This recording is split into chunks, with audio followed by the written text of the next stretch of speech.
The real gut punch wasn't just finding out my wife was cheating. It was realizing everyone else already knew. Like I was the only fool in the dark, dancing in the ruins of my own life while everyone watched the fire burn around me. I was 34, still covered in barbecue smoke, tongs in hand, surrounded by people who just minutes earlier had been laughing and drinking at my expense. We'd worked so hard for that life, my wife Jessica and I, and 9 years of marriage. A beautiful house in Raleigh, North Carolina, that I'd renovated mostly by myself. From the outside, we looked like the couple everyone wanted to be. We didn't have kids yet because Jessica always said she wanted to focus on her career first. She was climbing the ladder at a marketing firm in Charlotte, and I respected that. I figured we had time. I trusted her completely. Never checked her phone. Never questioned where she was. Never had that nagging doubt. Looking back now, I realize that wasn't trust. That was just me being completely oblivious. The barbecue was Jessica's idea, a party to celebrate her promotion to senior account manager. She'd invited maybe 20 people, mostly her coworkers from Charlotte, plus a few of mine. My business partner, Mark, was there with his wife, Sarah. My sister, Chloe, had shown up early to help prep. I'd spent the morning setting up tables, stringing lights, stocking coolers with beer. Jessica had been buzzing around in this sundress I'd never seen before, laughing louder than usual, and I just thought she was happy about the promotion. I stood at the grill, tongs sizzling, listening to the chatter, thinking this was exactly the life I'd worked for. Then Brittany showed up, around 2 in the afternoon, already tipsy. That wasn't unusual for Brittany. She was Jessica's best friend since college, one of those people who prided herself on brutal honesty, which really just meant she was rude and blamed it on alcohol. She walked straight to the cooler, grabbed a beer, and posted up near my grill. I could smell vodka on her breath when she leaned in, asking how the burgers were coming along. She stood there swaying slightly, watching me, and then she asked if Jessica had told me about Kevin yet. Kevin? I had no idea who Kevin was. I looked up from the grill, confused, and asked what she meant. Brittany laughed this sharp, bitter laugh. Oh, she really hasn't told you? She took a long drink, glanced around, checking who was listening, and then said it loud enough that conversations near us just died down. When are you finally going to leave her? It wasn't even a question. It was an accusation. Mark heard it from across the yard and started walking toward us, slowly. Chloe stopped mid-sentence, turning to stare. The people closest to us went completely silent. I stood there, tongs in my hand, smoke rising behind me, just asking Brittany, "What are you talking about?" She tilted her head, like I was a child who didn't understand something obvious, and asked if I knew. I said I didn't know anything. And that's when her eyes went wide, and she looked scared for a second. She put a hand over her mouth, whispering, "Wait, he doesn't know." I heard someone gasp. Then I saw Jessica come out the back door, carrying a tray of buns. She took one look at the scene, Brittany next to me, everyone staring in silence, and the tray just slipped from her hands, crashing onto the deck. Buns went everywhere. The ceramic plate shattered. Jessica stood frozen. I looked at my wife, then back at Brittany, and asked what I was supposed to know. Brittany glanced at Jessica, then back at me, and said, "Kevin from the office." They'd been together and... She trailed off. She didn't need to finish. I saw it written all over Jessica's face. My wife looked absolutely panicked. She started walking toward me, hands up. I kept my eyes locked on her and asked, "Is it true?" She opened her mouth, but nothing came out at first. Then she managed, "We should talk inside." I shook my head. No. We can talk right here, since apparently everyone except me already knew. Jessica started crying, mascara running down her face. She looked at Brittany. "You had no right." Brittany just shrugged. Somebody needed to tell him. That's when it hit me. This wasn't new information to anyone but me. I looked around at the faces in my backyard, Jessica's coworkers, people I'd fed and entertained, and I could see guilt and discomfort in their expressions. They knew. I asked Jessica, "How long?" She shook her head. "We need privacy." I raised my voice then. Not yelling, but firm. "Answer the question." She looked down at the broken plate and whispered, 8 months. 8 months. I'd been planning our 10-year anniversary trip for 8 months, working extra jobs to save for a bigger house. And the whole time, she'd been sleeping with someone else. Chloe grabbed my arm, suggesting we go inside, and Mark started trying to herd guests toward the front yard, but I told everyone to stay exactly where they were. "If this is happening," I said, my voice steady, "it's happening with witnesses." She begged me not to do this. Said we could work it out. Said it was a mistake. I asked if she loved him. She didn't answer. That was an answer itself. Then Brittany added, she was talking to a divorce attorney 3 weeks ago, asking about asset division. I pulled out my phone right there, in front of everyone, and texted my attorney, Christine. Told her I needed an emergency meeting first thing Monday. Told her I wanted the most aggressive divorce possible. Jessica saw me typing and asked what I was doing. I looked up from my phone. "You have until the end of the day to pack and get out. You can figure out where to go, but you're not sleeping under my roof tonight." Chloe started to say something about thinking it through, but I cut her off. A car pulled up front. Someone started calling Jessica's name. One of her coworkers went to check and came back, saying it was Kevin. Apparently, Jessica had texted him during the confrontation. He came around the side, looking confused. When he saw Jessica crying, he started toward her. I stepped between them. "Get off my property."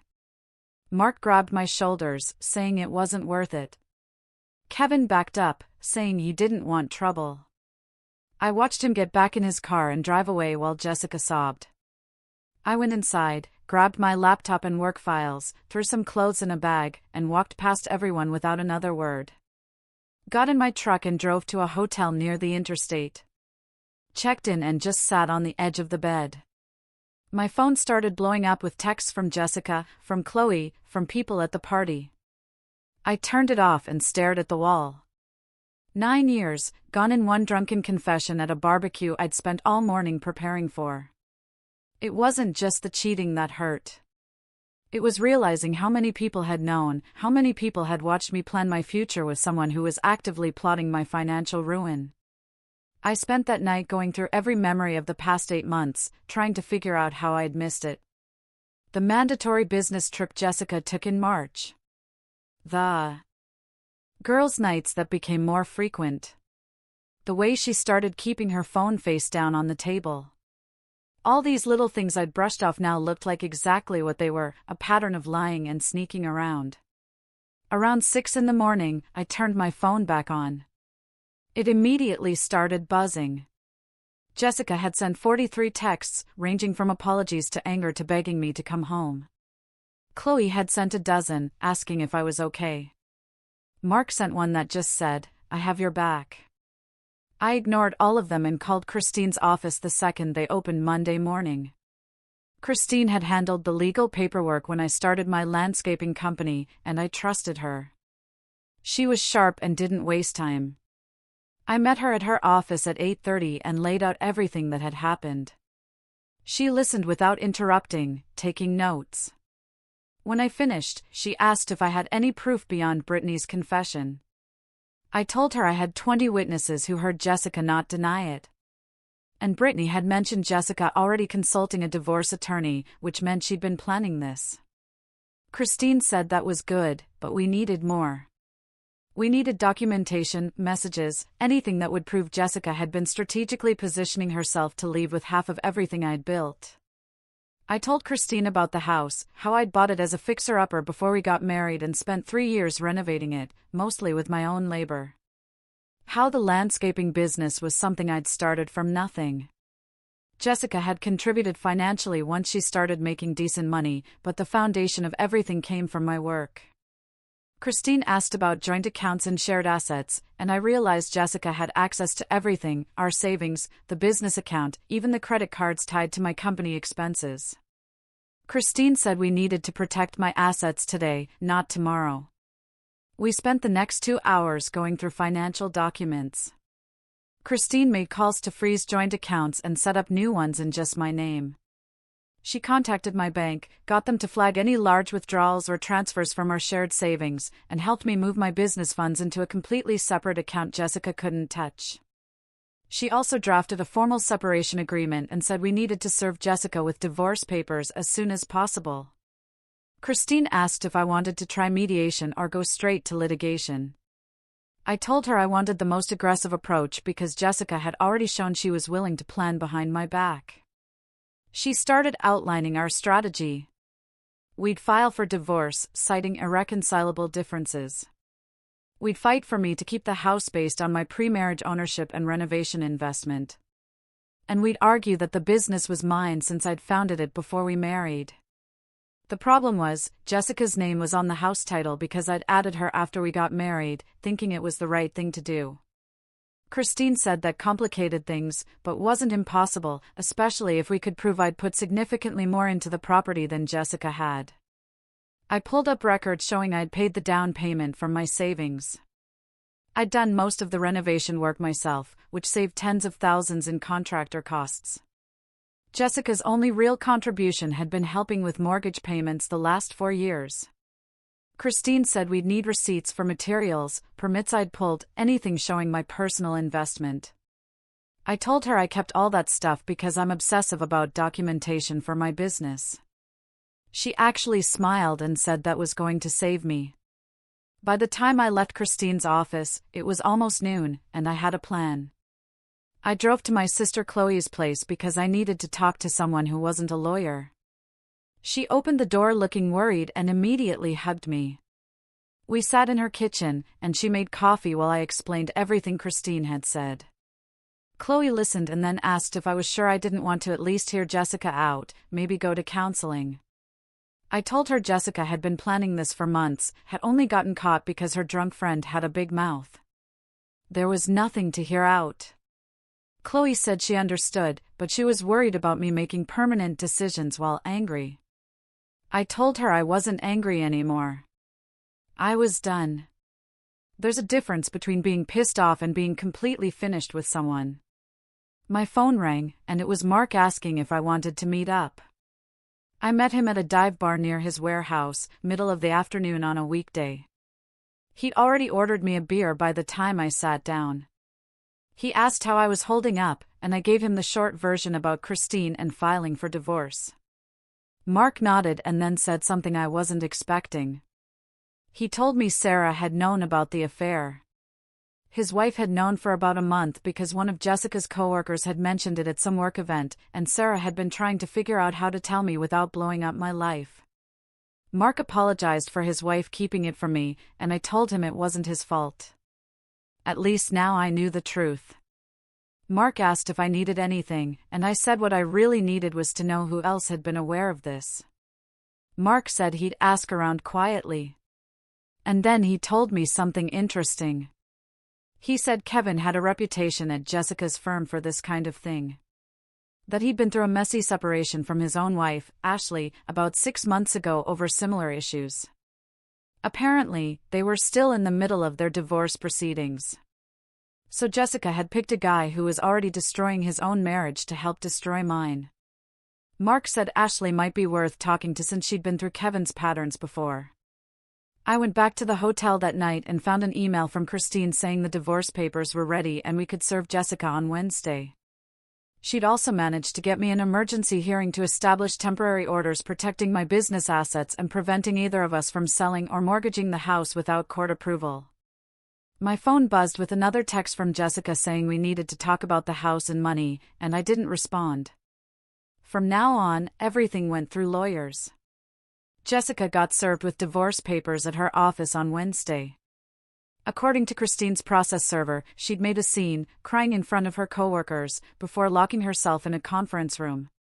Christine called me that afternoon saying Jessica's attorney, Stephanie, had already reached out trying to negotiate, which meant Jessica was panicking. The temporary orders had gone through, and the judge had frozen all major assets pending the divorce proceedings. Jessica had moved in with another coworker, according to Chloe, not Brittany, interestingly enough. I told my sister I didn't want updates about Jessica's life. The next 2 weeks were a blur of documentation and meetings with Christine.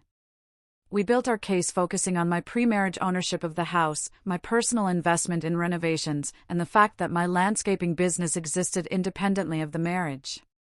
Christine had me pull together every receipt from the house projects, every permit, every invoice for materials I'd purchased over 3 years of renovations. I found boxes of paperwork showing I'd spent close to $80,000 in materials alone, not counting the hundreds of hours I'd put in doing the work myself. Christine said if we valued my labor at even a modest contractor rate, we could argue I'd invested well over $200,000 into a property I'd bought before marrying Jessica. Christine also subpoenaed Jessica's phone records and work emails through Discovery. And that's when things got interesting. The phone records showed months of calls and texts between Jessica and Kevin. But more importantly, they showed calls to 3 different divorce attorneys starting back in February. Jessica had been planning to leave me for at least 4 months before Brittany's confession, which meant the promotion celebration, the barbecue, all of it had been a performance while she positioned herself to exit the marriage on her terms. Christine found emails between Jessica and one of those attorneys discussing asset valuation and strategies for claiming half the business. There was even a spreadsheet Jessica had made listing everything we owned with estimated values. She'd been calculating what she could take, down to the furniture in my truck. This wasn't a woman who'd made a mistake. This was someone who'd been methodically planning to gut me financially while pretending everything was fine. Then Christine did something I hadn't expected. She reached out to Ashley, Kevin's wife, through her attorney. Turns out Ashley was more than willing to talk because she was dealing with her own divorce from Kevin and had her own evidence of his pattern of affairs.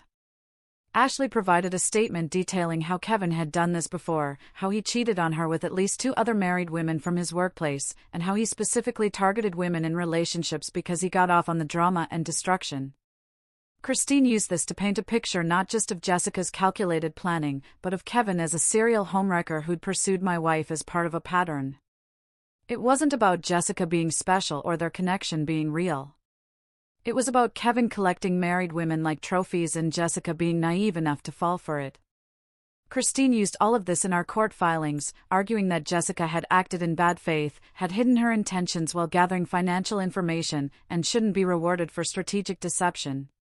Stephanie tried to counter, saying Jessica had every right to consult attorneys and protect her interests, but the timeline made Jessica look calculated and dishonest. We had our first hearing in early August. I sat in that courtroom, watching Jessica testify about her contributions to the marriage and how she deserved half of everything.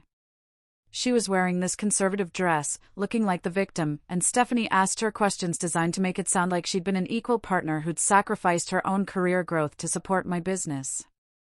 It was complete fiction, because Jessica had always prioritized her marketing job, and I'd built my company on my own time. Then Christine got her turn, and it was brutal. She pulled up the phone record showing when Jessica had first contacted Kevin, February 14th, Valentine's Day, which was almost poetic in how twisted it was. She showed the timeline of Jessica consulting divorce attorneys while still sleeping next to me every night, still letting me plan our anniversary trip, still accepting the renovations I was doing on our house. Christine asked Jessica directly if she'd made the asset spreadsheet, and Jessica had to admit she had.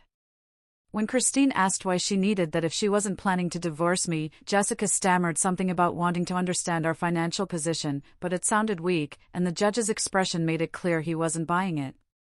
Christine finished by asking if Jessica had ever told me she was unhappy or suggested counseling before starting her affair, and Jessica admitted she hadn't.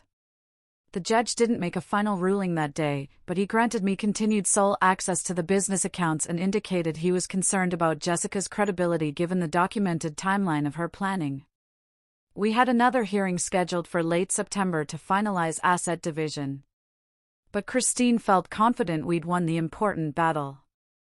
Jessica's attorney tried one more negotiation attempt, offering to accept 30% of assets if we settled immediately, and I told Christine absolutely not. We were going all the way. The final hearing happened on a Friday in late September and lasted almost 4 hours. The judge had reviewed everything. All the documentation about the house, my business records, Jessica's planning timeline, witness statements from the barbecue, including a written account from Brittany, who apparently felt guilty enough to help our side, and Ashley's testimony about Kevin's pattern. When the judge read his decision, he was clear about his reasoning. The house was awarded to me based on my pre-marriage purchase and substantial personal investment in renovations. My business remained solely mine since it existed before and independent of the marriage.